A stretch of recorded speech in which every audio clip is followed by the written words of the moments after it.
mais la sainteté, c'est un des caractères de Dieu et ça met devant l'homme sa plus grande aspiration. Amen. Ça met devant l'homme sa plus grande aspiration. Nous avions à glisser dans ce sujet alors que nous étions en train d'étudier l'histoire de l'Église et nous avons vu combien de doctrines ont été perdues à travers le temps. Et une des doctrines qui était perdue, c'est la doctrine de la sanctification et que nous sommes en train, tous ensemble, de revoir. Et nous avons vu la question de l'habillement et aujourd'hui, nous allons regarder un autre point qui sont les cheveux. Amen. Que tout le monde dise les cheveux. Alléluia. Certains sont plus enthousiastes de le dire que d'autres. En tout cas, moi et le frère Moria, nous sommes moins enthousiastes, mais les autres, les Déborah, sont plus enthousiastes à dire les cheveux. Amen. Alléluia. Alléluia. Et pour ce fait, nous allons lire un passage. Aïe, aïe, aïe. Il y a un passage dans votre Bible. Amen. Un passage dans votre Bible qui est très souvent, pour ne pas dire, euh, lu à travers ou mal interprété parce qu'on manque certains données. 1 Corinthiens, on va revenir à nos versets charnières qui sont dans Timothée et dans 1 Pierre. Mais là, regardons un peu 1 Corinthiens, qui est un des passages les plus disputés en ce qui concerne les cheveux. 1 Corinthiens 11, Paul est en train d'écrire aux Corinthiens. Avant de rentrer dans tout ceci, si nous mettons rapidement un peu les livres de Paul aux Corinthiens, c'est que Paul a planté l'église à Corinthe et il a, au fait, après il est parti et il va écrire un total de 4 lettres aux Corinthiens.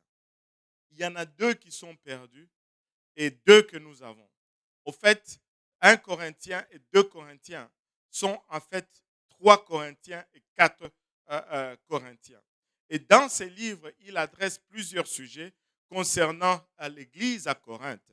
Et il adresse aussi, il profite aussi de l'opportunité pour répondre à des questions que les gens de Corinthe vont lui poser. Donc, il est important de réaliser que ces gens de Corinthe vont poser des questions concernant la sanctification, spécialement la question des cheveux et le comportement de l'homme et de la femme, mais leurs questions sont déteintes par leur culture. Il y avait une quelconque culture à Corinthe, et c'est par rapport à cela que ces gens vont poser leurs questions.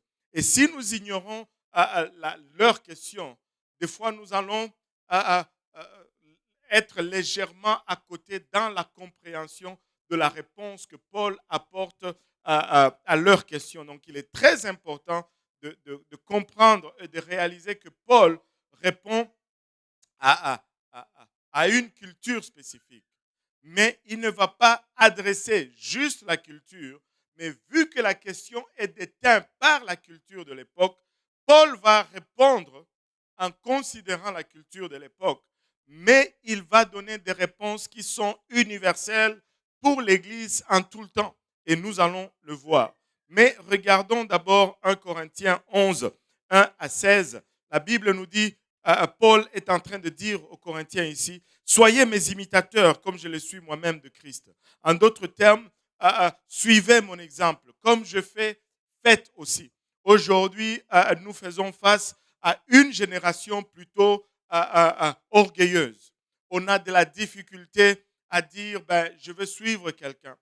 Quoique dans le monde, les gens s'abreuvent de cela. Il y en a qui ont comme modèle LeBron James. Je ne sais même pas pourquoi. Il y en a qui ont comme modèle, je ne sais pas, c'est qui les gens d'aujourd'hui. Qui? John Maxwell. Lui aussi, je ne sais pas. Je n'ai jamais je ne suis jamais arrivé à lire un de ses livres. Je préfère juste lire la Bible que lire un livre, un gros livre avec quelques citations bibliques là-dedans. Anyway, ça c'est autre chose. Je n'arrive pas. Et il y a plusieurs... le monde fait cela. Hein. Le monde fait cela. Il y en a qui ont pour modèle le président Obama. Il y en a qui ont pour modèle Justin Trudeau, le Premier ministre. Hein. Oui, bon, voilà. Maintenant, Paul dit, soyez mes imitateurs, comme je le suis moi-même de Christ. Nous devons être des imitateurs de nos anciens. Nous devons suivre le pas de nos anciens. Écoutez, imiter nos anciens nous permet d'éviter des erreurs qu'eux, ils ont évitées. Vous savez, ils ont vécu toute une vie. Ils ont payé certains prix pour acquérir certaines connaissances. Mais si nous les imitons tout simplement, nous nous épargnons l'effort de réapprendre toutes choses. Faites seulement. Alléluia. Et soyez mes imitateurs comme je le suis moi-même de Christ. Je vous loue de ce que vous vous souvenez de moi à tous égards et de ce que vous retenez mes instructions telles que je vous les ai données. Et Paul est en train d'adresser, et c'est particulier ici, Pasteur Serge. Il est en train de le dire, je vous ai donné des instructions et vous les avez suivies. Tu sais que c'est difficile pour toi et moi de dire ça aujourd'hui à l'église. Ils vont dire, oh, ça c'est juste la parole du pasteur, ce n'est pas... Paul dit, je vous ai donné mes instructions. Et vous les avez retenues telles que je vous les ai données. Je veux cependant, regardez ceci, je veux cependant que vous sachiez que Christ est le chef de tout homme, que l'homme est le chef de la femme et que Dieu est le chef de Christ. Et là, il établit une corrélation entre la femme et l'homme. Et cette corrélation est tellement très mal interprétée de nos jours. Nous aimons quand on dit l'homme est le chef de la femme. Mais Paul dit, je veux cependant que vous sachiez que Christ est le chef de tout homme d'abord. Si Christ n'est pas ton chef, tu n'es pas le chef de ta femme. En d'autres termes. Et que l'homme est le chef de la femme et que Dieu est le chef de Christ. Tout homme qui parle, et là, plutôt qui prie, là, il entre dans le sujet. Tout homme qui prie ou qui prophétise la tête couverte déshonore son chef. Et c'est pourquoi l'homme ne porte pas de chapeau dans l'église. Amen. Et il dit, toute femme, au contraire, qui prie ou qui prophétise la tête non voilée, déshonore son chef, c'est comme si elle était rasée. Et c'est là où ça commence souvent à créer des confusions pour nous. Parce que Paul, en donnant cette réponse, il est en train d'adresser également la culture de la place. Il dit, si une femme veut prier ou qu'elle veut prophétiser, elle doit avoir la tête voilée parce qu'elle déshonore son chef. Si elle n'est pas voilée, c'est comme si elle était rasée. Excusez. De nos jours, c'est même dangereux de dire à quelqu'un ou à une femme que avoir la tête rasée, ce n'est pas bon. Tu vois des femmes qui sont fières de raser leur tête. Et ils disent que c'est le style. Je ne sais pas, en tout cas. Il dit, car si une femme n'est pas voilée, qu'elle se coupe aussi les cheveux. Le voile était imposé par la culture corinthienne de l'époque.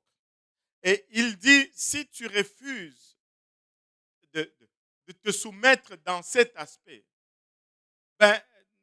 l'insoumission reste quand même l'insoumission.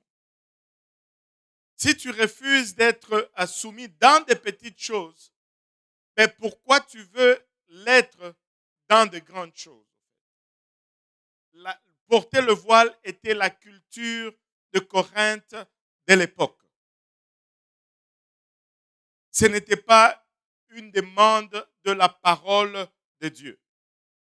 Et si tu étudies l'histoire juive et l'histoire chrétienne, le port de voile n'est jamais une recommandation de la part de Dieu, que ce soit pour les juifs ni pour les chrétiens. Mais cette tradition de porter le voile nous vient plutôt des musulmans ou du Moyen-Orient et d'autres cultures. Il dit, or, s'il est honteux, car si la femme n'est pas voilée, qu'elle se coupe aussi les cheveux. Or, s'il est honteux pour une femme d'avoir les cheveux coupés ou d'être rasée, qu'elle se voile.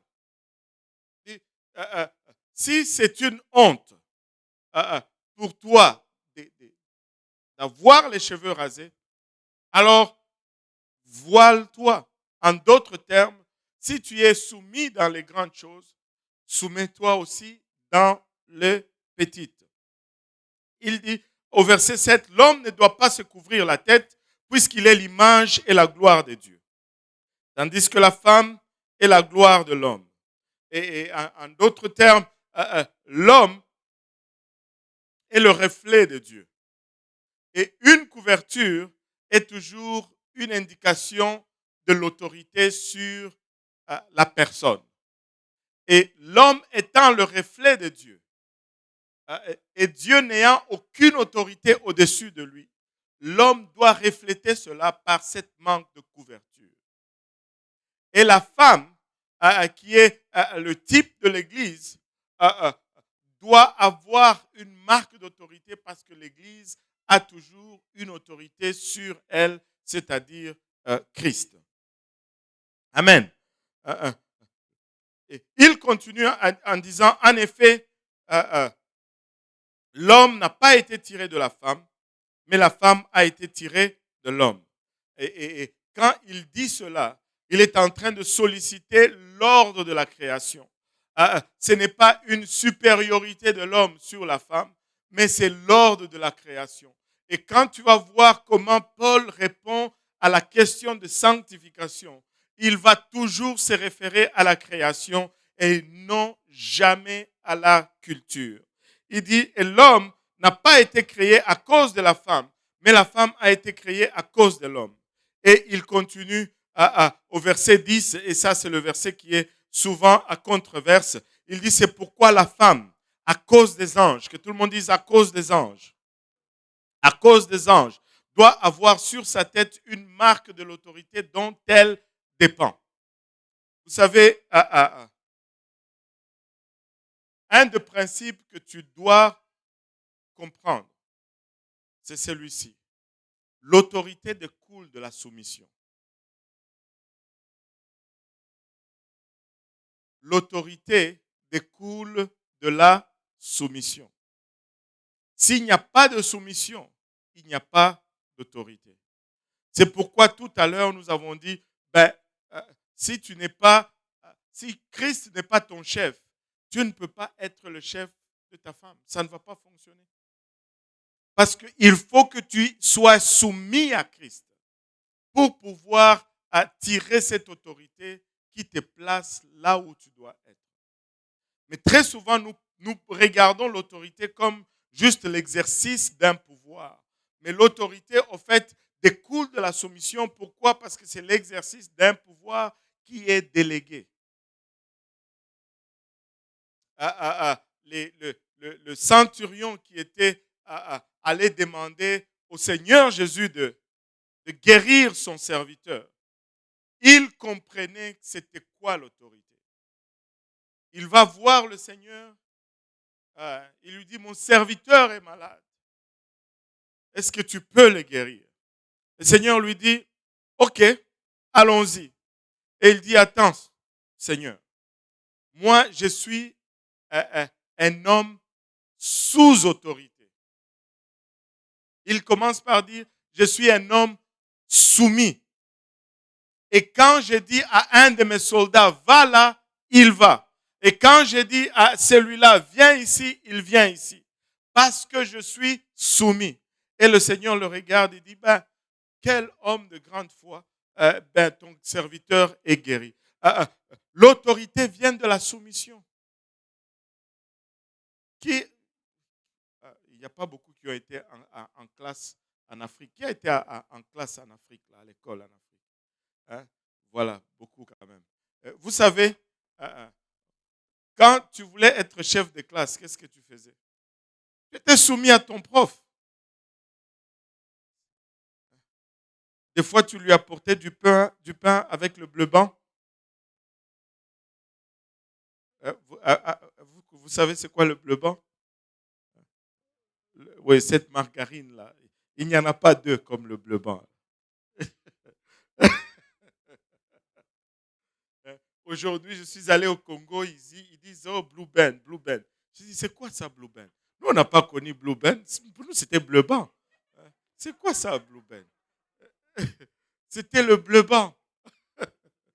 Aïe, aïe, aïe, aïe, aïe. Anyway, tu es soumis à quelqu'un pour avoir l'autorité. Amen.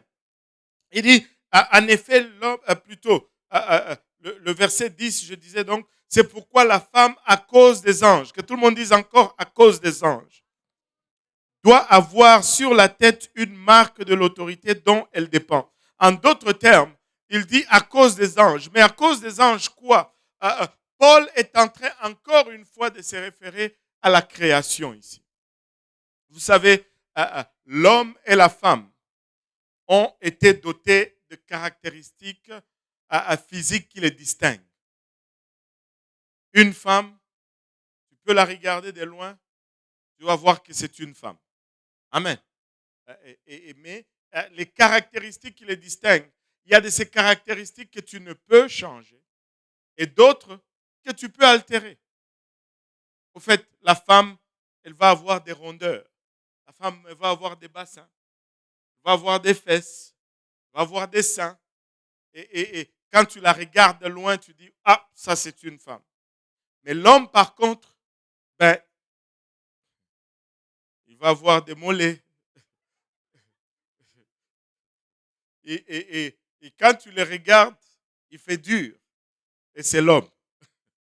N'est-ce pas? Il est bâti comme ça. Alléluia. Mais ces caractéristiques, l'homme et la femme ne peuvent les changer pour ressembler au sexe opposé. Mais il y a un caractéristique que Dieu nous a laissé et nous avons le libre arbitre de manipuler. Et que si nous le manipulons de la bonne façon, ça fait ressortir notre sexe. Mais si nous le manipulons de la mauvaise façon, ça nous fait ressembler au sexe opposé. Un homme peut se laisser pousser de longs cheveux et ressembler à une femme.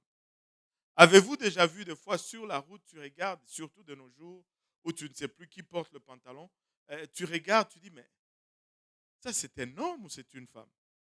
Parce qu'il a des longs cheveux. Et il y en a qui sont fiers de cela. Mais quand tu fais cela, tu es en train d'indiquer que tu choisis d'altérer ton apparence, l'apparence que Dieu t'a donnée. Et aujourd'hui, des femmes, certaines femmes vont se couper les cheveux. Tu sais, elles vont même des fois se couper des cheveux, des coupes carrées. Là tu regardes, tu dis, oh, c'est une femme ou c'est un homme? Donc, une femme peut altérer ses cheveux et ressembler à un homme. Et un homme peut laisser pousser ses cheveux et ressembler à une femme. Mais Dieu n'aime pas. Dieu n'aime pas cela. Amen. Dieu n'aime pas cela. Et pourquoi la Bible dit ici à cause des anges? Les anges ont été là lors de la création. Ils ont vu comment c'était quoi le produit de la rébellion. Ils ont vu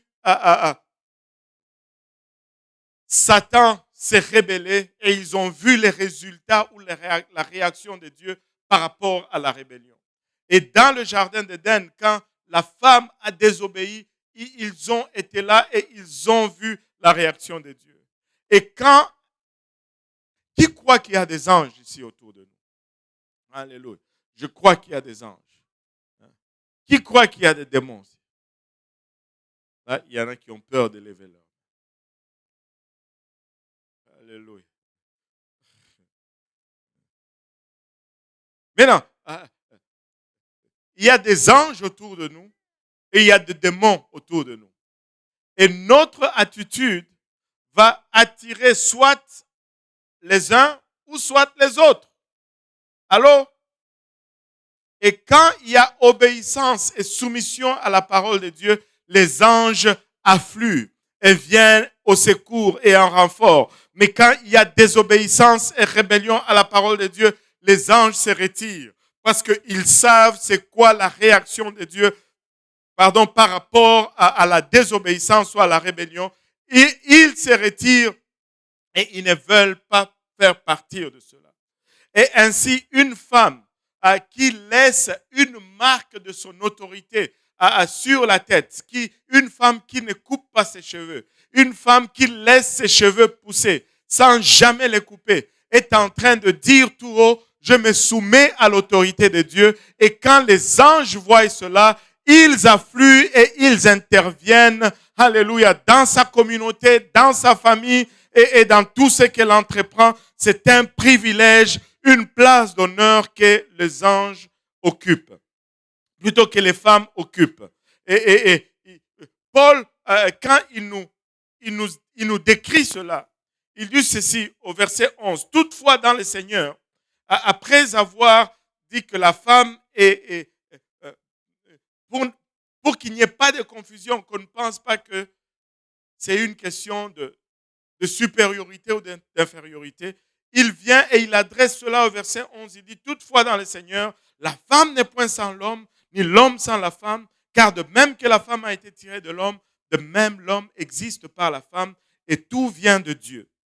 Et il continue, il enchaîne en disant, jugez-en vous-même, est-il convenable qu'une femme prie Dieu sans être voilée? La nature elle-même ne vous enseigne-t-elle pas que c'est une honte pour l'homme de porter de longs cheveux? Et Paul, il est profond dans le sujet. Il est en train de prendre toutes les évidences pour démontrer l'enseignement biblique. Il dit la nature elle-même vous apprend que c'est une honte pour un homme d'avoir de longs cheveux. Je dois parler de moi-même encore. Un homme a cette particularité que plus il avance en âge, et pour certains, ça vient plus tôt que plus tard, la nature le coiffe gratuitement. Je me rappelle, en 2011, j'étais au Congo. Je suis allé chez un coiffeur. Puis je m'assois et je lui demande, c'est combien que tu charges? Il me dit, je ne sais pas si c'était 6 000 francs ou quelque chose comme ça. Je ne me rappelle plus.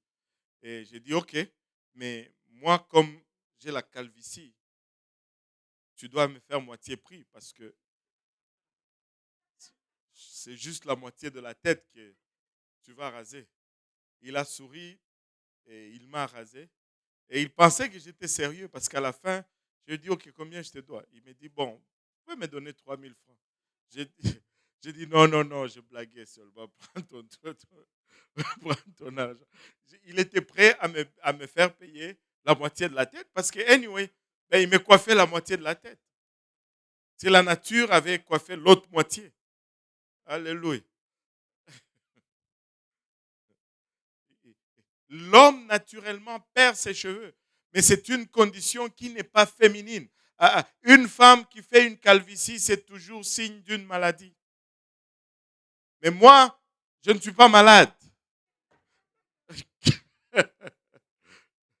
Alléluia. Et il dit que la nature elle-même nous enseigne que c'est une honte pour l'homme de porter de longs cheveux, mais que c'est une gloire, que tout le monde dise que c'est une gloire. C'est une gloire pour la femme d'emporter parce que la chevelure lui a été donnée comme voile. Comme voile. Alléluia. Et Paul finit son argumentation en disant ceci. Si quelqu'un se plaît à contester, nous n'avons pas cette habitude non plus que l'Église de Dieu. En d'autres termes, il dit, nous ne sommes pas engagés dans les discussions vaines. Hein, les mambo bubishi bile à tout namo. Je veux dire, les affaires argumenter, nous ne sommes pas là. J'ai écouté une jeune fille qui faisait une présentation sur Internet. Elle parlait de la création. Elle a parlé de la loi de la causalité, l'effet, la cause et tout. Et puis, elle a conclu, elle a dit une chose qui est restée dans mon esprit. Elle dit ceci. Les preuves ne sont jamais le fondement de la foi. Mais c'est plutôt le choix. Parce que Dieu nous a donné le libre arbitre. Et elle dit, peu importe combien de preuves ou de démonstrations que je te donne, si tu ne choisis pas de croire, tu ne vas pas croire. Et je me suis dit, mais je devais écouter ceci bien avant. Tout ce temps que je me suis époumoné à démontrer la sanctification, à démontrer et à démontrer. Es-tu déjà arrivé à cette place où tu l'expliques, tu le simplifies, mais la personne dit juste non? Qui a déjà vécu cela? Moi, j'ai déjà vécu cela, même avec certains d'entre vous ici. Je ne veux pas pointer quelque part. Là, bon, je veux pointer là. Au moins, là, je suis safe. Tu donnes toutes les démonstrations. Mais la personne dit seulement ah. C'est pourquoi? Parce que Dieu nous a donné le pouvoir de choisir. Et croire, c'est un choix. Allô? Croire, c'est un choix. Je peux vous faire toute la démonstration. Mais si tu ne veux pas, tu vas dire non. Mais je ne veux pas m'arrêter de donner les démonstrations. Parce qu'en ces jours-là, tu ne pourras pas dire que, oh, on ne m'avait pas dit. Tu sauras. Amen. Regardez un peu comment Paul a conclu. Ici, j'ai pris la version Darby, 1 Corinthiens 11, 15. Regardez avec moi ce que dit Darby. Mais si une femme a une longue chevelure, c'est une gloire pour elle parce que la chevelure lui est donnée en guise de voile. En guise de voile. À la place du voile. Laissez-moi vous dire ceci. Le foulard, c'est un voile fait par l'homme. Mais les cheveux, c'est un voile que Dieu fait. Et rien ne remplace le cheveu. Les cheveux sont le voile naturel que Dieu a donné à la femme. Et une femme ne doit jamais être amie avec les ciseaux si ce n'est pour couper les tissus. Un ciseau ne doit jamais passer dans la tête d'une femme.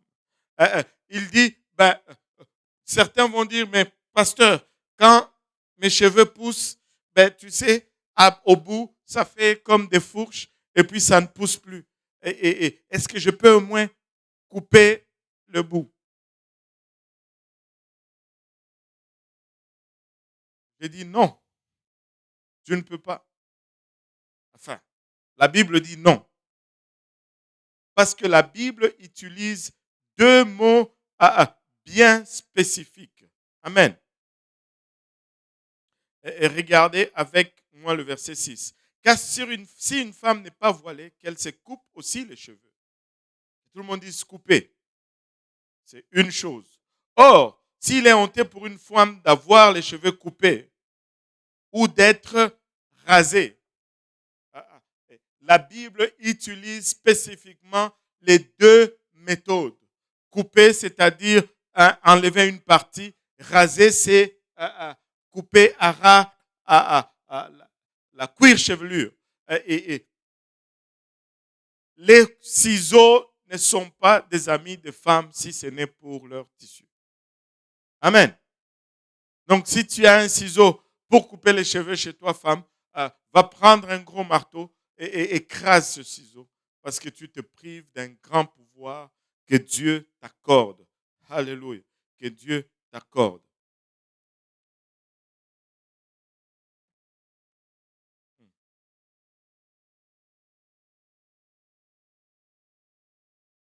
Vous savez, quelques-uns ont dit ceci. Paul, ce qu'il a donné dans le livre de Corinthiens, ben, c'était pour ces temps-là. Mais nous, nous sommes plus sophistiqués. Nous sommes plus modernes. Nous sommes ceux sur qui le XXe siècle est arrivé. Devons-nous encore suivre ce que Paul a enseigné? Oui, nous devons suivre ce que Paul a enseigné. Regardez avec moi 1 Corinthiens 1, comme il commence sa lettre. Il est en train de nous dire à qui vraiment est adressée cette lettre. Avec quelle pensée il est en train de l'écrire. Il dit Paul, appelé à être apôtre de Jésus-Christ par la volonté de Dieu, et le frère Sostène à l'église de Dieu qui est à Corinthe, à ceux qui ont été sanctifiés en Jésus-Christ, appelés à être saints. Regardez ceci. Et à tous ceux, que tout le monde dise tous ceux, à tous ceux qui invoquent en quelque lieu que ce soit le nom de notre Seigneur Jésus-Christ, leur Seigneur est le nôtre. En d'autres termes, Paul, quand il écrit aux Corinthiens, il n'a pas seulement les Corinthiens en tête. Il écrit aux Corinthiens, il adresse leurs questions, mais il est en train de nous dire aussi que j'écris aussi à tous ceux qui, en quelque lieu que ce soit, c'est-à-dire nous, en quelque lieu ici, s'applique à toutes les églises. Allô? Nous invoquons le Seigneur Jésus-Christ, n'est-ce pas? Si nous invoquons le Seigneur Jésus-Christ, les lettres de Paul nous sont aussi adressées. Nous ne pouvons pas nous soustraire de cet enseignement sous prétexte que c'est pas pour nous, c'est pas pour notre temps. Faux argument, Paul écrivait en ayant l'Église dans sa pensée. Amen. En quelque lieu que ce soit. C'est-à-dire ici même, là où nous sommes aujourd'hui, ceci est applicable sur nous. Maintenant, regardons un peu, après avoir regardé tout ceci, et avant de regarder les deux versets clés, nous avons d'abord établi qu'une femme ne se coupe pas les cheveux. Amen. Est-ce qu'il y a des questions là-dessus? Et très souvent, les femmes vont dire, mais je veux que, moi, surtout pour nous les Africains, moi, mes cheveux, ils ne dépassent pas 2 centimètres. Est-ce que cela veut dire que je pêche? Non. Couper ici signifie, c'est un verbe continu. C'est-à-dire continuellement non coupé. Si, selon ton code génétique, tes cheveux ne peuvent pas dépasser 3 pouces, pour toi, 3 pouces, c'est long. Parce que non coupé signifie qu'on n'y touche pas, qu'on les laisse pousser continuellement. Amen. Et couper en ce qui concerne le cas de l'homme, ce n'est pas que je coupe les cheveux une fois aux 6 mois. Non. Allô? Couper ici, ça veut dire continuellement couper. Tu les coupes régulièrement. Est-ce que ça doit être 2 pouces? Ça dépend des têtes. Allô? Le but, ce n'est pas de rechercher la beauté. Anyway, un homme... Le but, c'est de chercher à obéir à la parole de Dieu. Amen. Tu vois de nos jours, en tout cas. Regardons un peu le symbolisme des cheveux dans la Bible.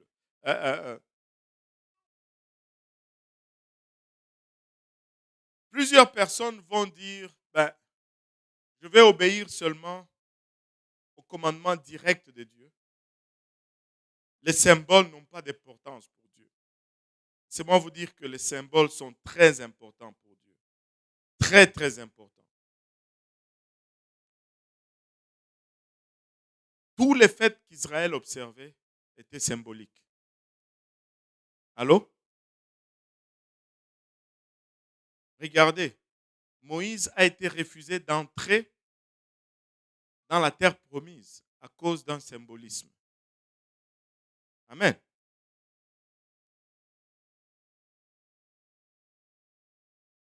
Jésus a instauré la Sainte Seine. C'est un symbolisme. Oui ou non? Pierre, quand il est allé prêcher aux païens, c'était suite à un symbolisme. Amen. Il ne devait pas manger ces animaux. C'était un symbole. Amen. Et posez un peu la question à Jean, l'apôtre Jean. Il a reçu la quasi-totalité de son message en symbole. L'Apocalypse est plein de symbolisme. Les symboles sont importants pour Dieu. Et les cheveux avaient une place même dans la loi ancienne. Dans le Nombre 5, la Bible nous dit qu'une femme qui était prise en adultère, la punition était de raser sa tête. Parce que pour une femme, avoir la tête rasée était une honte, était comme une indication de son immoralité.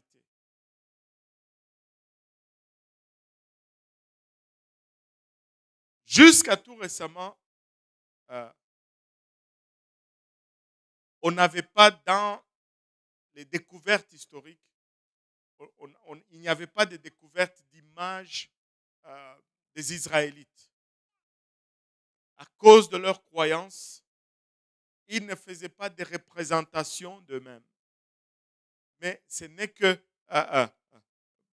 très récemment, en faisant des fouilles archéologiques, ils ont trouvé des tablettes avec des Philistins qui étaient une nation païenne et qui avaient pris des prisonniers hébreux. Et sur ces tablettes, les Philistins avaient tous de longs cheveux, mais les Israélites avaient tous des cheveux courts, des cheveux coupés courts, parce que c'était une pratique pour le peuple juif de couper les cheveux pour un homme. Un homme juif avait toujours des cheveux courts. Jésus n'a jamais eu de longs cheveux. L'image que nous voyons, ce n'est pas Jésus. Il n'a jamais eu de longs cheveux. Le premier à peindre le Seigneur Jésus-Christ avec de longs cheveux, c'était Michel-Ange. Et Michel-Ange n'était pas du tout normal comme toi et moi. Il était gay.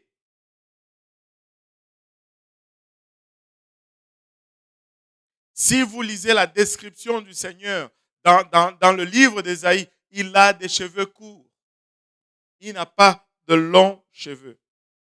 Et si nous regardons dans la Bible, les jugements de Dieu sur l'infidélité d'Israël ont été souvent symbolisés par le rasage de la tête ou la coupe des cheveux. Regardez avec moi Ésaïe 3, verset 24. Au lieu de parfum, il y aura de l'infection. Au lieu de ceinture, une corde. Au lieu de cheveux bouclés, une tête chauve. Au lieu d'un large manteau, un sac étroit, une marque flétrissant au lieu de beauté. Et les cheveux coupés sont toujours et toujours, il y a encore et encore de versets quand Israël est typifié comme étant dans un état d'infidélité, Dieu la montre toujours avec les cheveux coupés ou les cheveux rasés.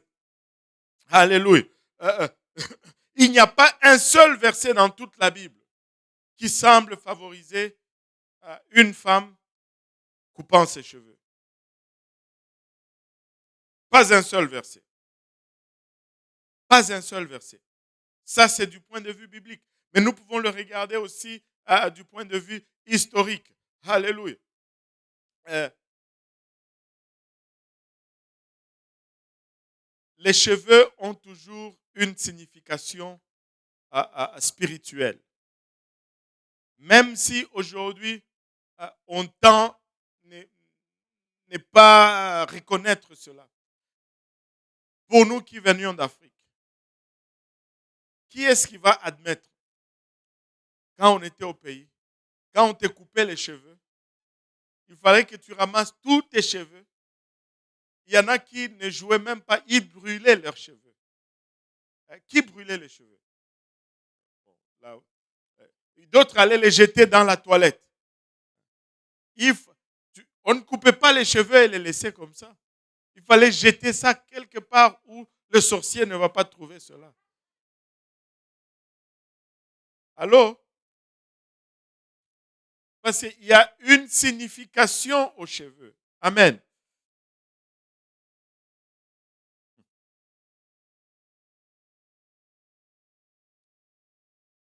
Vous savez, quand vous regardez les bandes dessinées, ou même les films, ceux qui regardaient les films d'horreur, avez-vous déjà remarqué ceci? Que les sorcières ont toujours de longs cheveux. Allô? Les sorcières sont toujours caractérisées par de longs cheveux décoiffés. Elles ne peignent jamais leurs cheveux, les sorcières. Mais les cheveux sont symboles de leur puissance et de leur pouvoir. Et vous savez, le monde ou notre société est très conscient de cela. Je vais vous lire quelques histoires qui se sont déroulées ici en Amérique du Nord. Et vous savez qu'il y a eu un temps où, ici en Amérique du Nord, les femmes ne coupaient pas du tout leurs cheveux. La pratique des femmes qui coupent leurs cheveux a commencé aux États-Unis dans les années 20. Et c'était une décennie qui était définie par un esprit de légèreté, le matérialisme, l'immoralité et la rébellion. Le monde venait de sortir de la Première Guerre mondiale, mais il y avait un grand prix qui a été payé. Il y avait un grand bouleversement social. Durant les années 1920, aucune question d'ordre national n'a suscité autant d'intérêt que la question des femmes qui coupent leurs cheveux courts. Regardez, dans le journal The Saturday Evening Post du 27 juin 1925, une rédactrice du nom de Marianne Spitzer a écrit un article intitulé The Whistle Crowning Glory. Elle dit ceci dans son article: il n'y a pas eu de journal imprimé pour les 2 dernières années qui n'ait pas contenu une sorte de petite histoire à propos des cheveux des femmes. C'était la couronne d'une femme, mais maintenant ce sont juste des cheveux. Ça, c'est ici à l'Amérique du Nord, aux États-Unis. Anne Harding a écrit dans un autre journal le titre du journal, c'est Ladies Home Journal, qui était publié au mois de mars 1927. Et son article était intitulé Your Crowning Glory. Et elle écrit ceci: le changement le plus radical dans le costume des femmes de notre temps a été le changement dans le style des cheveux. Les cheveux sont vraiment la couronne d'une femme.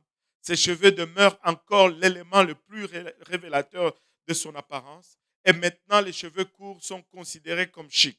Ils sont aussi devenus les symboles de la liberté des femmes. Et qu'est-ce qu'on a remarqué dans ces années? Le nombre de salons de coiffure a quadruplé en 4 ans. En 4 ans, il y a eu plus de salons de coiffure, 4 fois plus de salons de coiffure. Savez-vous, dans l'ancien temps, on n'appelait pas ça salon de coiffure. On appelait aller chez les barbiers. Parce que c'est seulement les hommes qui allaient là-bas pour se faire couper leur barbe et leurs cheveux. Mais on a changé cela en salon de coiffure parce que maintenant, les femmes y vont aussi et les femmes n'ont pas de barbe. C'était aller chez les barbiers à l'époque. Ce n'était pas aller au salon de coiffure. Amen. Le nombre de salons de coiffure a quadruplé dans 4 ans et certains grands magasins, certains hôpitaux ont licencié tous leurs employés de sexe féminin avec des cheveux coupés courts. Et beaucoup d'hommes ont divorcé leur épouse. En 1926, il y a eu même un tribunal du Missouri qui a attribué la garde de 3 enfants à des maisons d'accueil chrétiennes parce que leur mère avait coupé les cheveux courts. Et les cheveux étaient vraiment, à cette époque-là, les cheveux étaient comme, je ne sais pas, c'était comme l'affaire George Floyd de leur temps. Et suite à cette rébellion, c'était une rébellion contre la moralité, contre la parole de Dieu. Et suite à cette rébellion, pep, qui se rappelle de ce qui a frappé les années 1900? 1920, après la guerre mondiale. La crise économique, la Grande Dépression, 1929, la Grande Dépression. Mais vous pouvez penser que c'est juste une coïncidence. Mais dans les années 60, on a eu une autre époque de rébellion. Et c'était encore après une autre guerre, la guerre du Vietnam. Et là, c'était le temps des hippies. Dans les années 1920, ce sont les femmes qui coupaient les cheveux. Mais dans les années 60, ce sont les hommes qui ont commencé à laisser leurs longs cheveux pour se rebeller contre les normes ou les standards de l'establishment. Laissez-moi vous dire ceci. La société humaine connaît l'importance et le symbolisme des cheveux. Ce ne sont pas des faits du hasard.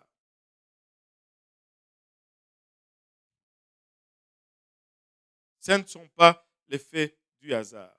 Et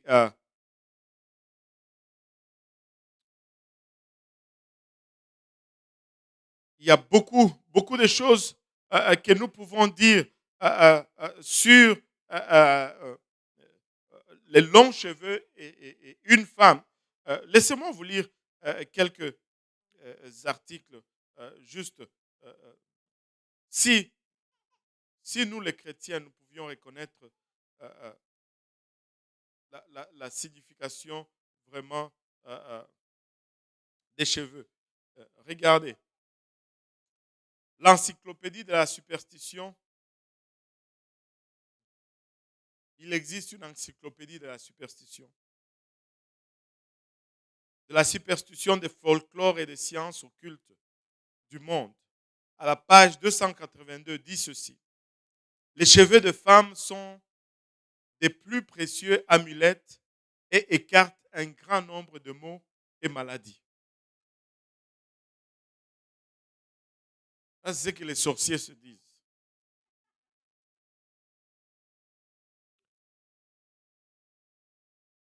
Regardez cet autre livre, la puissance des secrets de la magie et des mystères anciens et modernes, page 64, nous dit ceci. La chevelure a toujours été considérée comme une force de la magie. Les sorcières qui jetaient un mauvais sort avaient besoin d'un morceau de cheveux de leur victime pour les rendre véritablement efficaces. Je crois qu'en Afrique, on avait lu ce livre. C'est pourquoi on ne laisse pas traîner nos cheveux après qu'on les ait coupés. Amen. Le dictionnaire des femmes de symboles et d'objets sacrés, page 313, nous dit que les cheveux de la femme portent une signification symbolique et spirituelle lourde dans les religions orientales. Les sages tantriques déclarent que la fixation ou déliation des cheveux des femmes pourrait contrôler les pouvoirs cosmiques de la création et de la destruction. Et beaucoup de croyances et de pratiques par rapport aux cheveux. Mais nous, comme chrétiens, nous savons que nos cheveux sont les symboles ou la marque de la soumission à Dieu et ça confère aux femmes une position spéciale, une position particulière, alléluia, dans l'œuvre de Dieu. Alléluia. Et une femme pentecôtiste ne coupe pas ses cheveux. Amen. Point final. Maintenant, la question du tressage et du... c'est que on fait là. Regardez ceci. 1 Timothée 2, versets 9 et 10. Nous avons lu ces passages à l'ouverture de cette partie sur la sanctification. 1 Timothée 2, 9 et 10 nous dit: je veux aussi que les femmes vêtues d'une manière décente, on avait parlé de l'habillement, avec pudeur et modestie, ne séparent ni des tresses, ne séparent ni des tresses. Si je prenais ce verset au premier degré, qu'est-ce que ceci signifierait? Qu'une femme ne doit pas se tresser. Allô? Pourquoi il y a seulement des hommes qui ont dit Amen? Hein? Cela voudrait dire qu'une femme ne doit pas se... À la dernière fois que j'ai vérifié, ça se trouve dans votre Bible. On n'a pas déchiré cette page. Amen. Ni de tresses, ni d'or, ni de perles, ni d'habits somptueuses. Qu'elle sépare de bonnes œuvres comme il convient à des femmes qui font profession de servir Dieu. Maintenant, si nous regardons dans le livre de Pierre, donne-moi l'autre slide. 1 Pierre 3, à partir du verset 5, nous dit: femmes, soyez de même soumises à vos maris, afin que si quelqu'un n'obéisse point à la parole, il soit gagné sans parole par la conduite de leur femme, en voyant votre manière de vivre chaste et réservée. Ayez non cette parure extérieure qui consiste dans les cheveux tressés, encore une fois, ne sépare ni de tresse, ni n'ayez pas cette parure qui consiste dans les cheveux. Oh, il n'y a que le frère Boaz qui peut voir ça. Qui consiste dans les cheveux. Pas stressé, tressé.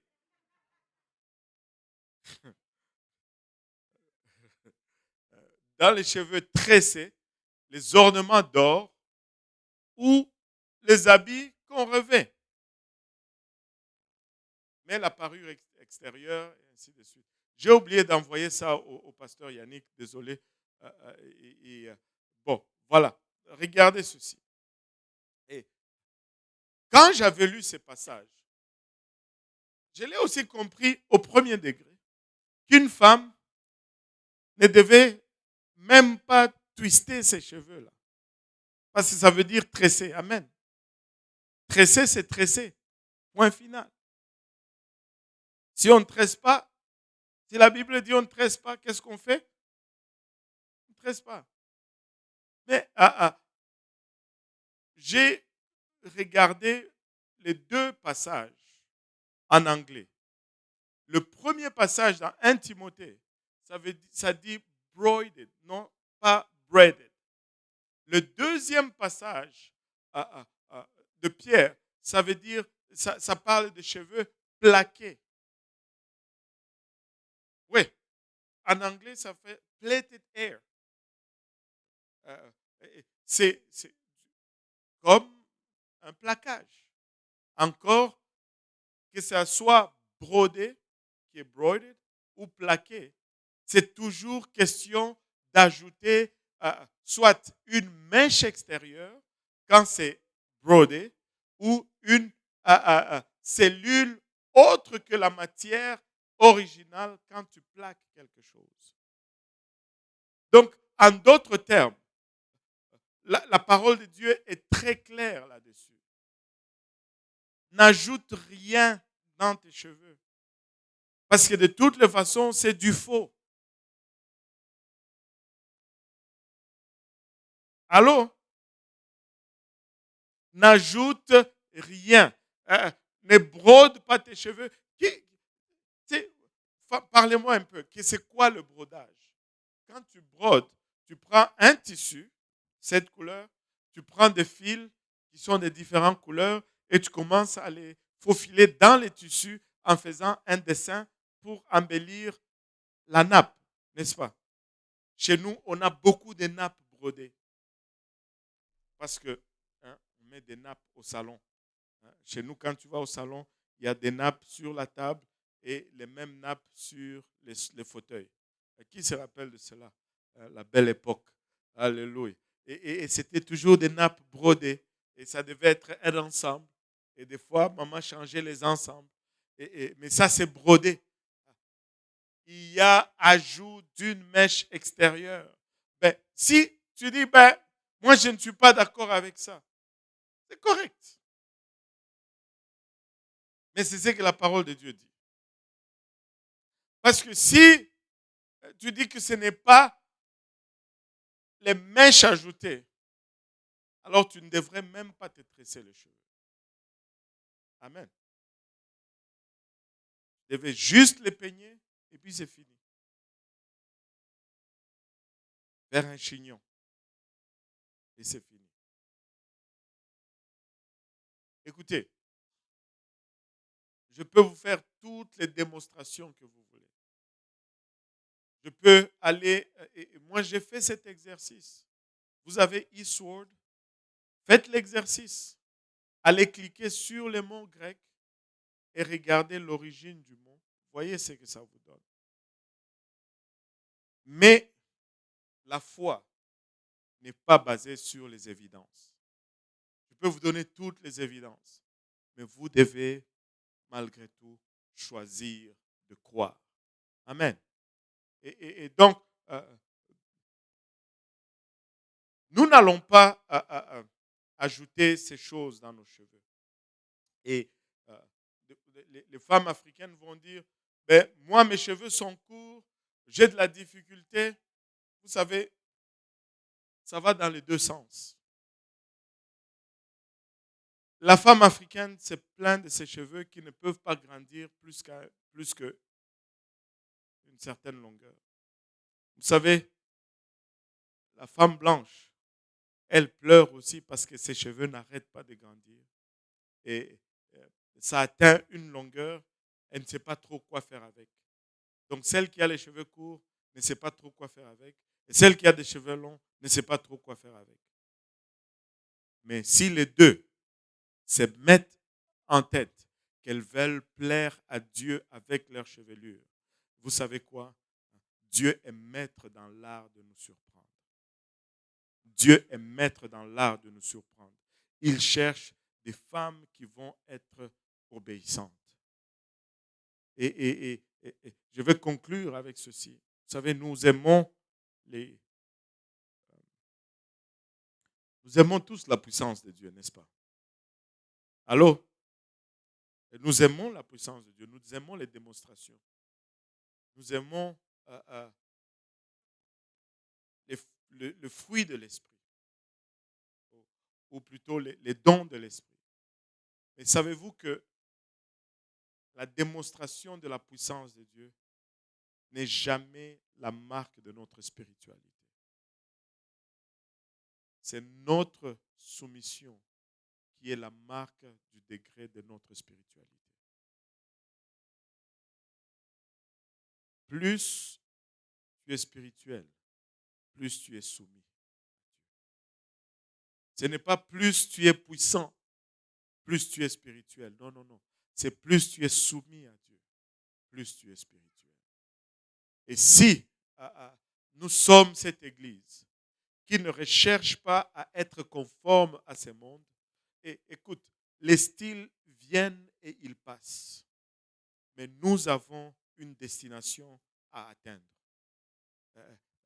Aujourd'hui, c'est les cravates larges. Je ne sais même plus c'est quoi les cravates maintenant. C'est plutôt les minces, je pense. Aujourd'hui, c'est les minces. Demain, ça va être les larges. Et après, ça va être les minces. Et quelqu'un a dit, si tu gardais tout simplement tes vieilles cravates, tu seras en style tout le temps. Tu n'auras pas besoin d'acheter. Tantôt, c'était des pantalons serrés. Et après, c'était des pantalons amples. Après, c'est des serrés. après c'est des amples. Regarde, ce n'est pas Hollywood ou ce n'est pas Place Vendôme qui détermine comment nous allons nous habiller. C'est plutôt la parole de Dieu qui détermine qu'est-ce qui va être notre apparence. Amen. Ayons l'objectif de plaire à Dieu. Et nous, Samuel Henri est d'accord avec moi. Ayons l'objectif de plaire à Dieu.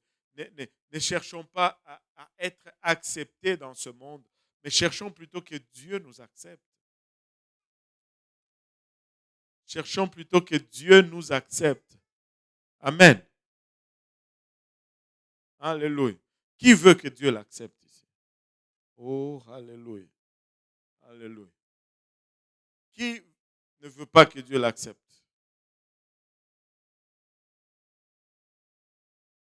Il y a certains qui ne savent pas ce qu'ils veulent.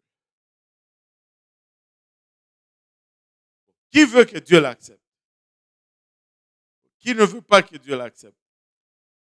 Là, il y a que au Québec. Je ne sais pas si. Alléluia. Est-ce qu'il y a des questions pour aujourd'hui? Vous avez des questions, beaucoup de questions? Ok. Envoyez. Ouais, il y a déjà un micro là. Le micro rose ou quelque chose comme ça. Là. Si tu peux nous ouvrir le micro rose.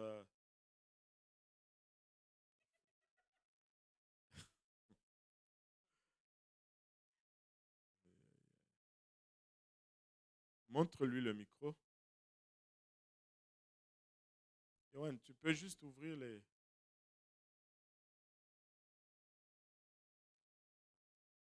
En tout cas, j'ai mon technicien expert lui-même tout seul. Il fait la projection et les sons. N'est-ce pas extraordinaire? Alléluia. Oui, question. Bon, la question, c'était par rapport au... C'est par rapport aux cheveux, au terme plaqué. Est-ce que vous pouvez développer, s'il vous plaît? Oui, il a utilisé le terme plaqué parce que non seulement euh, les, euh,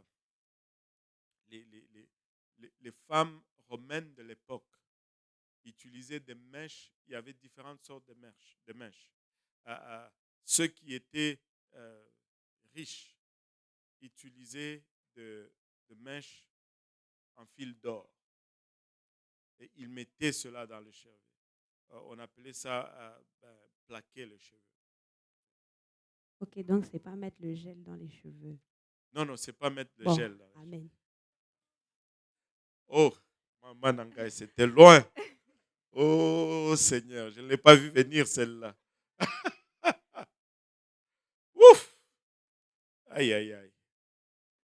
Moi, ma question, c'est par rapport toujours aux cheveux, mais les cheveux des hommes. Des fois, moi, quand je vois des hommes qui font des styles sur leur tête, là, même s'ils coupent continuellement, mais ils font genre des styles, je sais pas, des Ouais, fois des petits cacas sur la tête, des des, trucs comme ça. des petits caca. Ben, c'est sûr. Et ça, c'est comme. Ça, c'est une question qu'on doit des fois aussi adresser parce que ben, ça rentre dans le cadre de la modestie.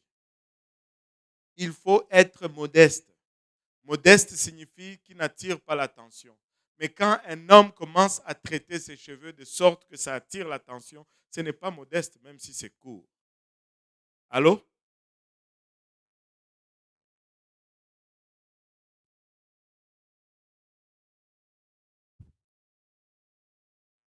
Moi, je voulais.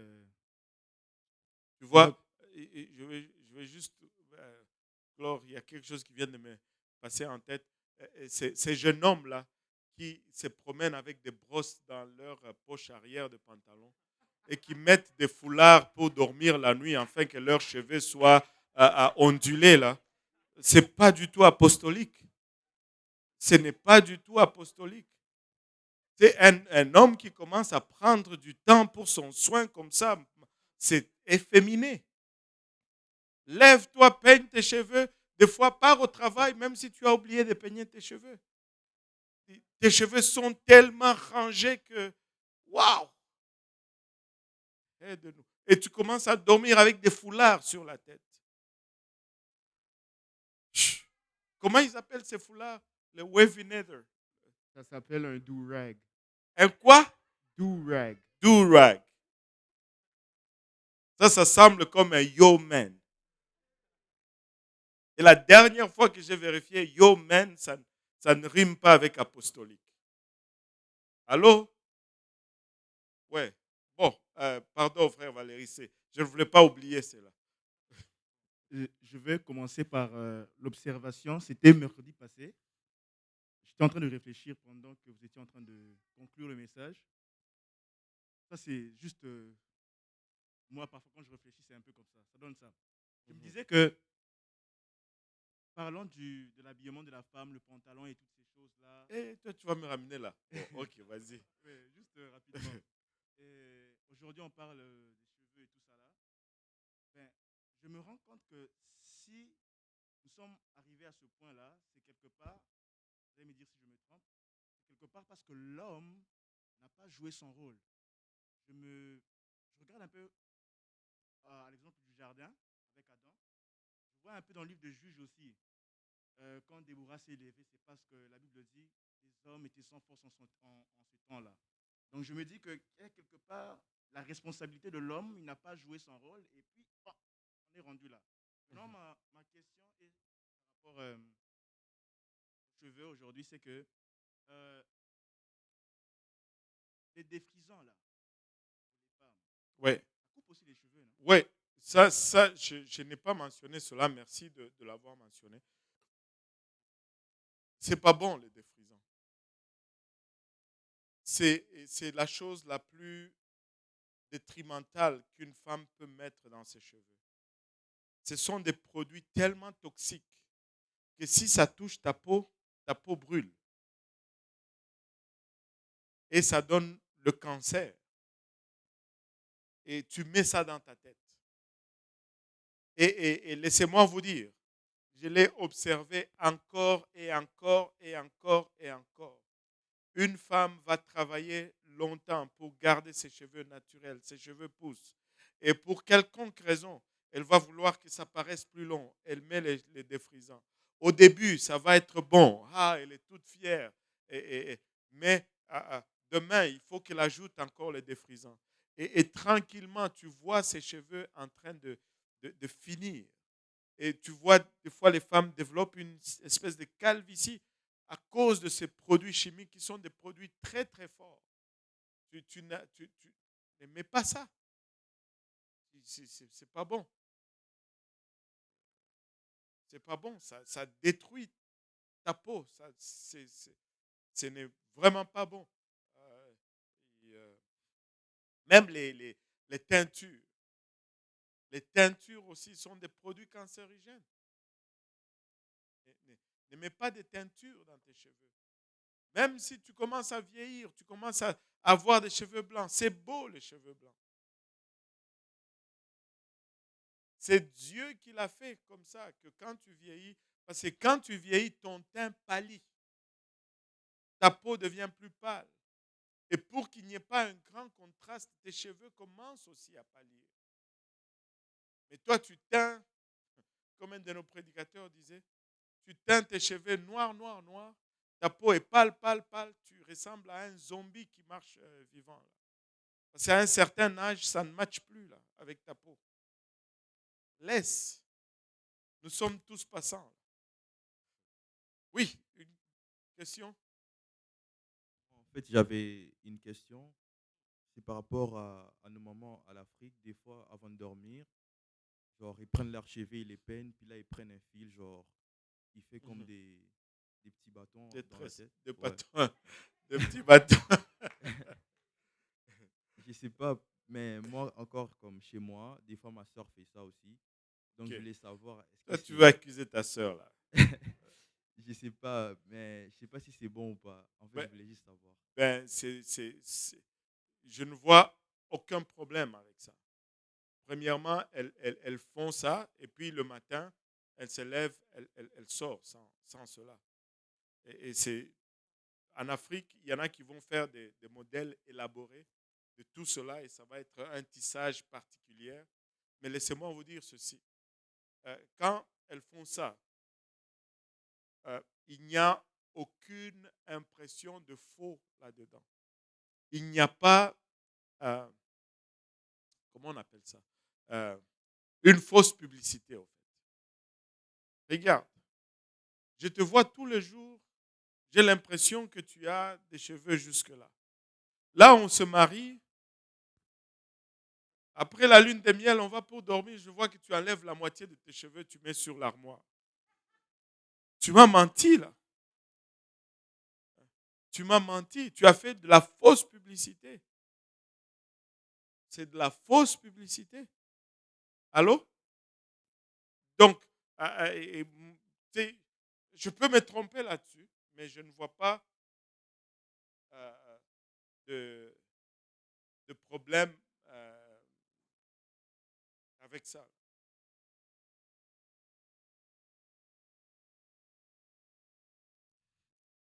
Le frère Brunel qui veut se signaler comme chaque service sort son calepin à question.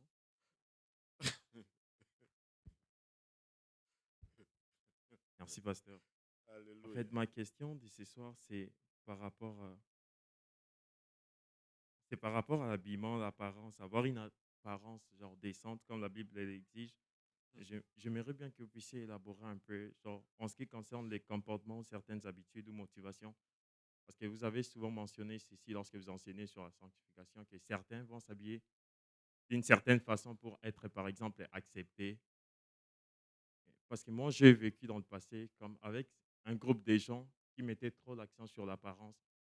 Mais lisant les Écritures, comme vous avez toujours dit, le Seigneur a reproché plusieurs fois les pharisiens, disant pharisiens hypocrites, nettoie premièrement l'intérieur de la coupe afin que l'extérieur soit net.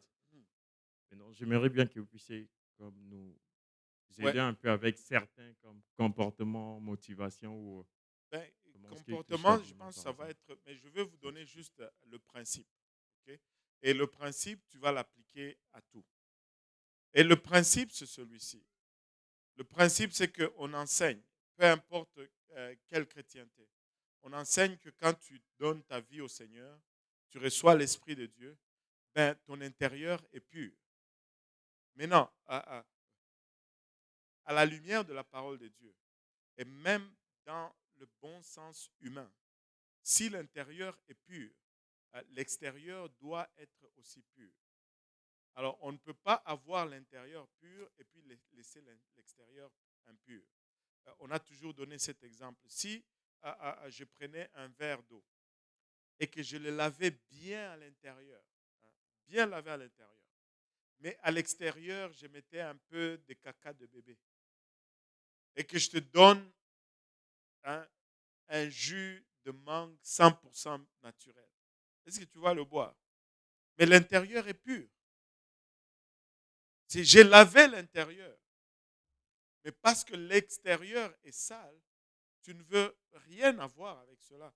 Ben, l'extérieur, il y en a qui disent que ben, ce n'est pas l'extérieur n'a pas besoin d'être le reflet de l'intérieur. Nous disons faux et archi faux. C'est sûr que faire juste un embellissement extérieur sans un changement intérieur sincère est aussi faux. Mais on ne va pas se baser sur les faux pour établir le standard. On ne regarde pas, notre standard, ce n'est pas le dernier de la classe. Nous regardons toujours à ceux qui réussissent pour nous mesurer. Donc, ceux qui n'ont pas de changement intérieur et qui réveillent un semblant de changement extérieur ne sont pas notre référence. Parce que c'est de l'hypocrisie et ce n'est pas ce que Dieu demande. Mais si tu vas me dire qu'il y a un changement réel à l'intérieur et que tu ne veux pas changer l'extérieur, j'ai beaucoup de difficultés à absorber cela.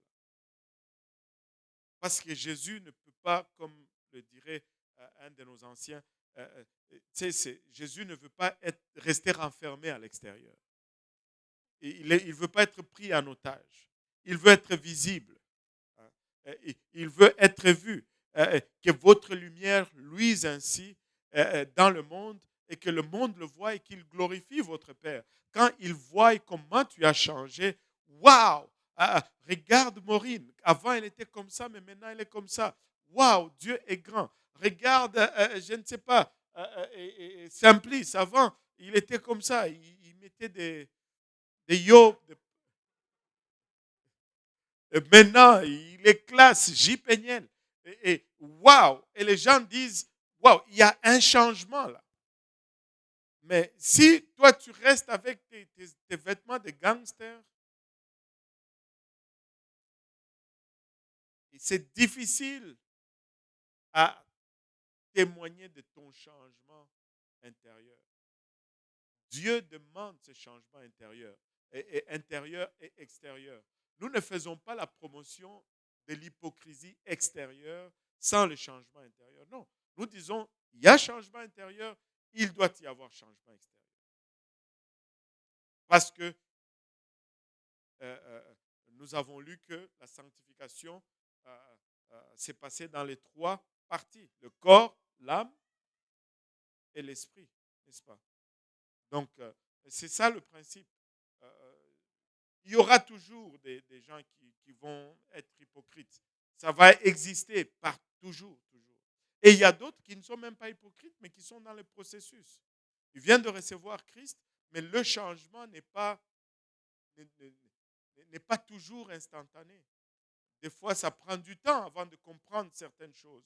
Et même des fois, ça prend du temps avant de s'acheter des vêtements conformes. Donc, c'est ça l'affaire. C'est ça le principe. Oui, il y avait une question ici avant d'aller là. Ah, il y en a une là-bas et puis on va revenir ici. Et puis on va aller là. Oui, Je sais qu'il n'y a plus de couvre-feu, mais cela ne veut pas dire qu'on va dormir ici. Alléluia. Oui, Oui, j'ai maman. une question. Est-ce Oui. qu'une femme apostolique peut se raser les cils? Hey, ça, c'est une bonne question. C'est raser les cils. Ouais, voilà, les sourcils. Honnêtement, je ne sais pas. Je ne vois pas un verset qui dit dans la Bible, bon, vous ne vous raserez pas les sourcils. Mais je veux juste rester dans le concept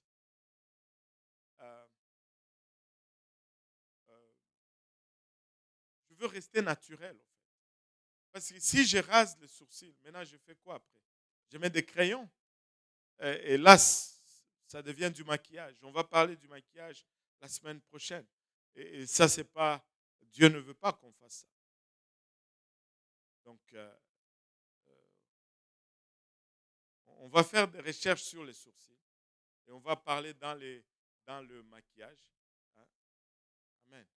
Oui.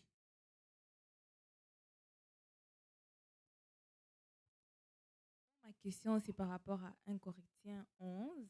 Mhm. Vous avez dit que dans le verset 6, l'instruction était donnée aux Corinthes, mais ce n'était pas une instruction biblique. Non, je n'ai pas dit ça. Ah ouais? Non.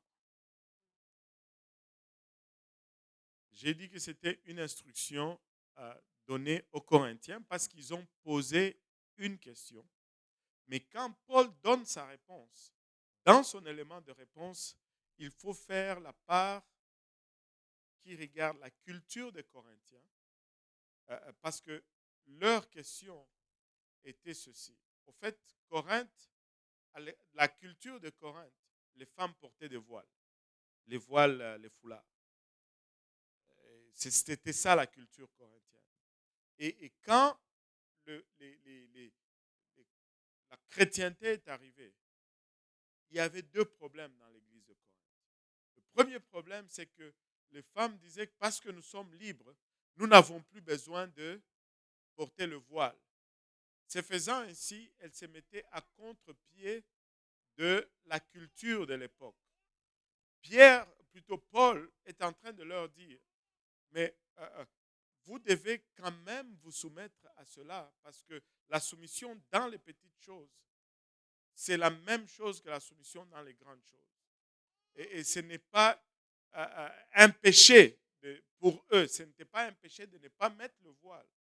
Mais s'ils allaient gagner leur culture, elles devaient garder le voile en soumission à leur mari pour honorer leur mari. C'est pourquoi il dit porter le voile, c'est la gloire de l'homme. Parce que c'était une question de culture dans leur époque. C'est tout le chapitre 11 qui est question de culture ou c'est juste des versets? La question du voile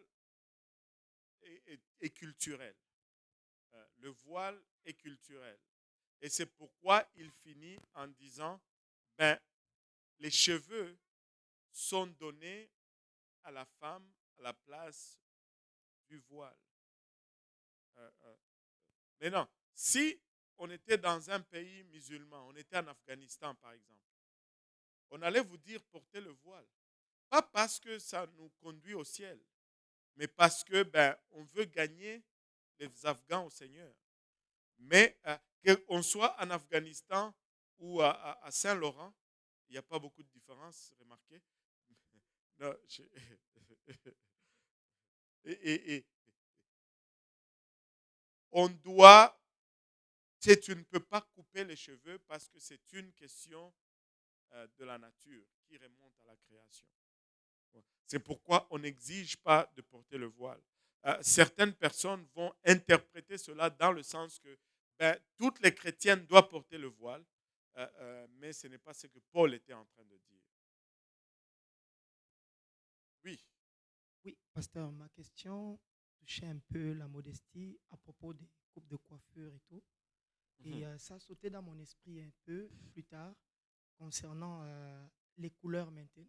Mettons, je reviens peut-être sur l'habillement, mais par rapport à la modestie, les habillements avec les couleurs un peu, est-ce que ça touche aussi la modestie ou bien? Oui, et pour les hommes, c'est différent que pour les femmes, par exemple. Une femme peut s'habiller dans une robe jaune, ça ne va pas déranger beaucoup de monde. Mais un homme qui vient à l'église avec un ensemble jaune fluo, tu sais que tu vas attirer l'attention de tout le monde. Tu sais, modeste veut dire qui n'attire pas l'attention. Pudeur, c'est-à-dire qui couvre ton apparence.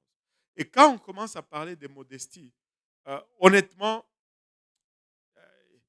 il y a certaines nuances de foi dans la modestie. Je veux vous expliquer. Pour moi, Dieudonné Kaosi, si tu me donnais une Mercedes, ce n'est pas modeste. Amen. C'est riche. Mais pour Bill Gates, une Mercedes, c'est modeste. N'est-ce pas? Donc, c'est comme si tu vas en Afrique, par exemple, tu sais, il y a de ces quartiers, même une bicyclette, c'est riche. Quand nous, on a grandi, il y avait notre voisin, son père avait une bicyclette. Son père avait une bicyclette. Et les fins de semaine, le type, il volait la bicyclette de son père et puis il nous faisait faire des tours en échange de l'argent. Tu donnes 50 makuta, tu peux faire un aller-retour au bout de la rue et tu reviens. Si on est considéré comme riche parce qu'il y avait eu un vélo. Mais si tu viens ici, quelqu'un qui a un vélo, c'est modeste. C'est pas. Oui, il y avait une question là, et je pense que c'est la dernière. Hein? Il y a 3 questions. 3 questions. Oh, maman Nangaï. Bon, on va prendre celle-là et puis on va prendre les questions en ligne et puis on va conclure. Amen. En fait, moi, j'avais une question par par rapport à Deutéronome 22:5. Mhm. Un homme ne mettra pas d'habit de femme et une femme ne portera pas d'habit d'homme, car Oui, ceux qui font cela sont en abomination de l'Éternel ton Dieu. voilà. En fait, l'autre fois, j'avais une discussion avec une personne par rapport aux pantalons. Mhm. C'est une fille. Je lui ai dit que les pantalons, c'est un vêtement d'homme. Mhm. Et elle m'a dit, comment ça, c'est un vêtement d'homme alors qu'il y a des pantalons de femmes et des pantalons d'hommes. Et moi, en fait, je voulais savoir comment en fait, convaincre la personne suite à son opinion. Ouais, et on avait regardé cela. Au fond, si tu regardes le pantalon, euh, bibliquement parlant, tous les hommes, euh, tout le monde portait des robes au début. Amen. Il n'y avait pas de pantalon. Tout le monde portait des robes. Mais il y avait une façon dans la coupe de la robe, dans la façon de porter la robe, il y avait une distinction claire entre l'habit masculin et l'habit féminin. Tu peux, Johan, tu peux m'aider avec ça. Il y a quelqu'un, hein? Ok. Tu peux m'aider avec ça. Dans le slide, il y a... euh, attends. 1, 2, 3, 4, 5, 6. Le septième slide. Le septième, voilà. On avait vu ça, la leçon de mercredi, il y a 2 semaines. Il y a une façon, il y avait euh, euh, la robe de l'homme et la robe de femme. Il y avait une façon distincte de la porter. Maintenant, quand on vient au pantalon, quand tu regardes à l'origine, il y avait quelque chose que l'homme pouvait faire, que la femme ne pouvait pas faire avec sa robe. On appelait cela se ceindre le rein. Et tu peux regarder la- voilà. L'homme pouvait prendre sa robe euh, entre ses jambes, amener en avant ou en arrière, ou comme lui l'a fait, et puis il le met dans sa ceinture. On appelait ça se ceindre le rein.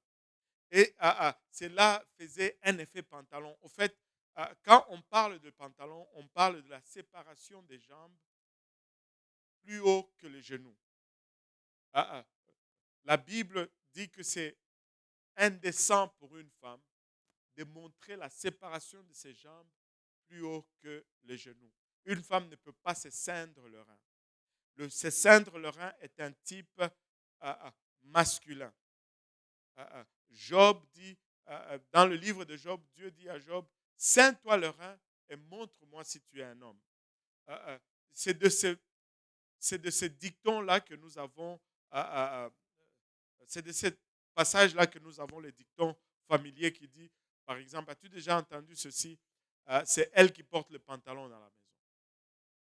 C'est la femme, dans cette maison-là, c'est la femme qui porte le pantalon. Pourquoi? Parce que le pantalon est un vêtement masculin. Et ce n'est pas parce qu'aujourd'hui, on a fait des soi-disant pantalons de femmes que le pantalon devient un vêtement euh, euh, euh, féminin. Non, ça a toujours été et c'était un vêtement masculin. Et juste pour nous démontrer cela, c'est très facile. Le slide avant celui-là, comment on fait pour faire la différence entre les toilettes? Très simple. C'est, essaye de mettre un bonhomme en pantalon de femme devant une toilette pour voir si on va y comprendre quelque chose. Très simple, très facile de distinguer. Et ce n'est que en 1900 que la femme a commencé officiellement à porter le pantalon. Pour les 5900 premières années de l'existence de l'homme, le pantalon était exclusivement l'habit d'un homme. Au point où j'ai parlé la fois dernière de l'article qui est apparu en 2013 en France. Sais-tu que en 2013, encore en France, il y avait une loi à la Constitution française qui interdisait une femme à porter le pantalon dans la ville de Paris. Et cet article a été abrogé seulement en 2013. Mais c'était là dans la Constitution, mais c'était ce qu'on appelait une loi morte, non appliquée. Même la société avait la même pratique que la Bible. Mais si tu veux ces articles, je peux te les donner en privé. Mais le pantalon a toujours été un vêtement d'homme et non de femme. Et non seulement un vêtement d'homme, mais un vêtement distinctif de l'homme. Voilà. Pasteur Yannick? Pasteur, en Afrique, on a coutume de couper les cheveux des bébés à l'âge d'1 an, des deux sexes. Que faire face à ce rituel? Non, on ne coupe pas les cheveux, c'est justement c'est juste une croyance. D'abord, il y a cette croyance populaire qui dit que tu ne peux pas couper les cheveux de quelqu'un, d'un bébé avant 1 an. Qui a dit ça? Je ne sais pas. Pourquoi 1 an? Je ne sais pas. Il n'y a aucun passage biblique qui me dit cela. Mais si c'est une fille, on ne coupe pas les cheveux. C'est juste une croyance superstitieuse. Est-ce qu'une femme chrétienne peut se voiler? Qu'est-ce qu'elle entend par se voiler? Porter la couverture Voiler du peut-être visage? cela, Elle peut se voiler, mais ce n'est pas nécessaire pour son salut. Ce n'est pas requis par la Bible, mais ce n'est pas un péché que de porter un foulard. Elle peut porter une couverture, elle peut porter un chapeau. La Bible n'est pas contre cela. Elle peut porter un voile. La Bible n'est pas contre cela, mais elle peut être confondue pour une musulmane et ça peut lui poser des problèmes. Mais la Bible n'est pas contre cela du tout. Dernière question. Est-ce qu'une femme qui se rase d'une manière générale déshonore Dieu? Qui se rase? D'une manière générale. Qu'est-ce que ça veut dire se raser d'une manière? Raser les cheveux? Si elle ne rase pas les cheveux, je ne vois pas le problème.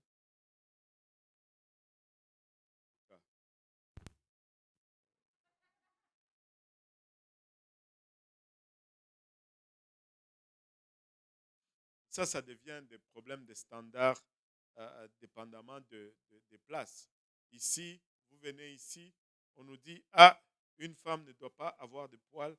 Une femme qui a des poils aux jambes, c'est berk. Mais tu vois, en Afrique, on te dit, une femme qui a des poils aux jambes, waouh, c'est la femme. Bon, dépendamment où elle est, mais je ne pense pas qu'il y ait un verset là-dessus. Oui.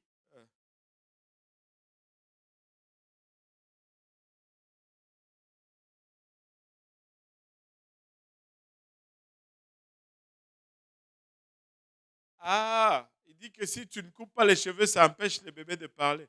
Oh boy, alors s'il fallait être muette, si c'était vrai là. On n'a jamais coupé les cheveux de Sifa, même pas à 0 ans.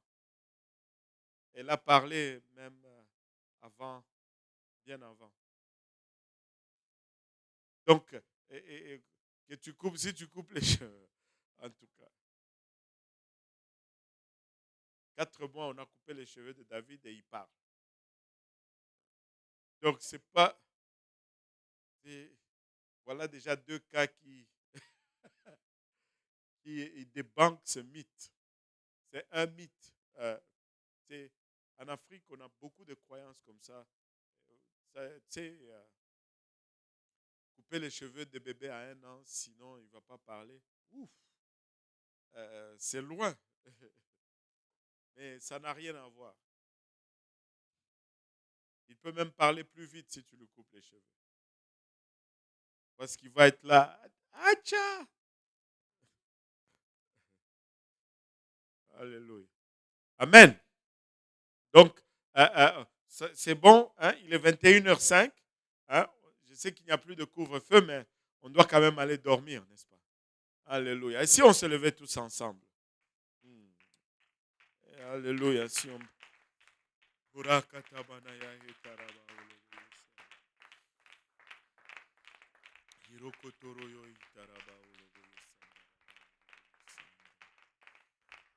Alléluia, Jésus.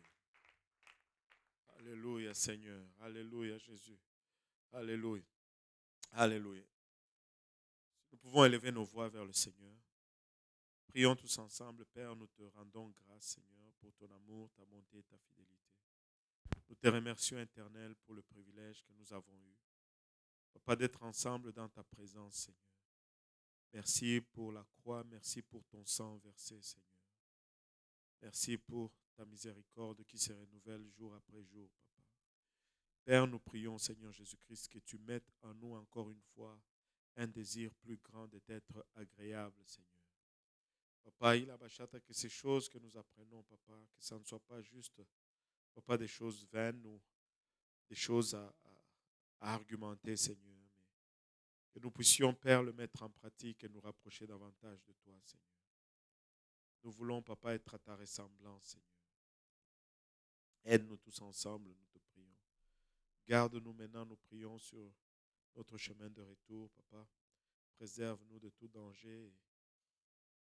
Garde-nous jusqu'à ce que nous allons nous rencontrer, Papa, prochainement. Avec action de grâce dans le cœur, nous te prions dans le nom de Jésus. Nous disons tous au nom de Jésus. Alléluia. Bon, je vais faire juste une petite exception. Il y a un point qui m'a été envoyé, et ça c'est Lévitique 19, verset 27. C'est une question qui m'a été posée. Lévitique 19, pardon Johan, Lévitique 19, verset 27. Très souvent, les gens vont chercher dans l'Ancien Testament pour amener les choses dans le Nouveau Testament.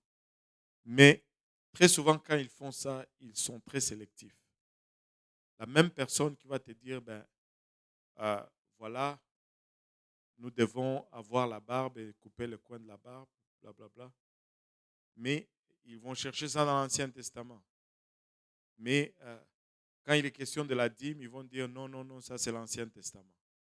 Pour la barbe, c'est bon, mais pour la dîme, c'est pas bon. Je ne sais pas pourquoi. Mais la Bible nous dit, si vous ne couperez point en rond le coin de votre chevelure et tu ne raseras point le coin de la barbe. Et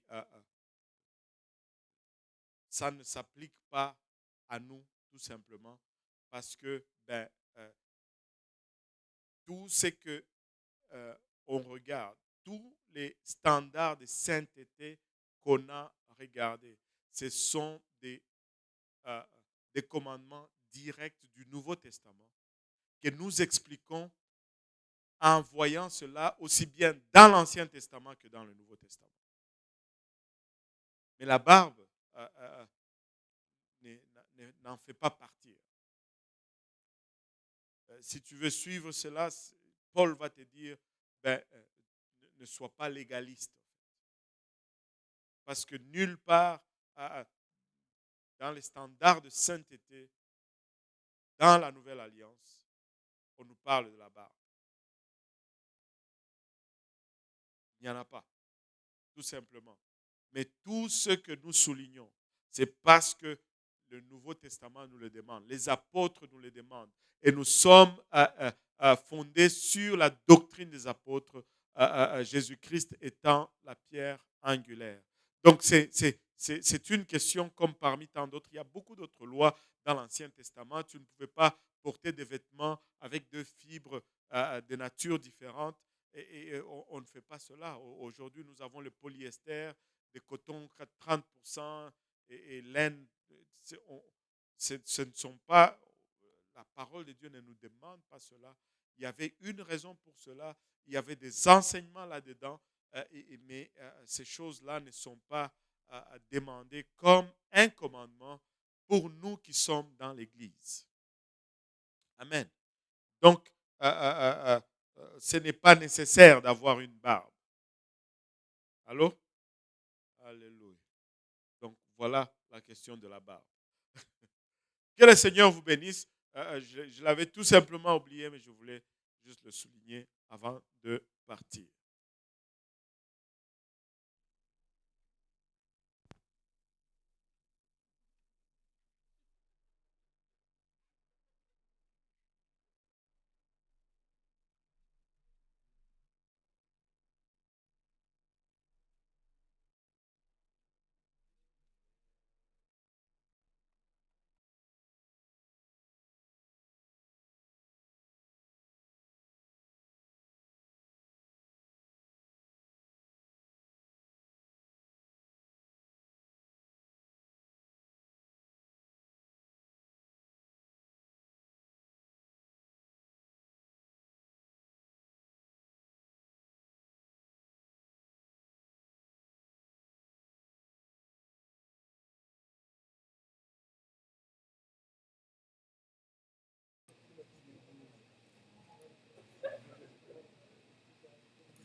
Mesdames et messieurs, c'est la fin pour aujourd'hui.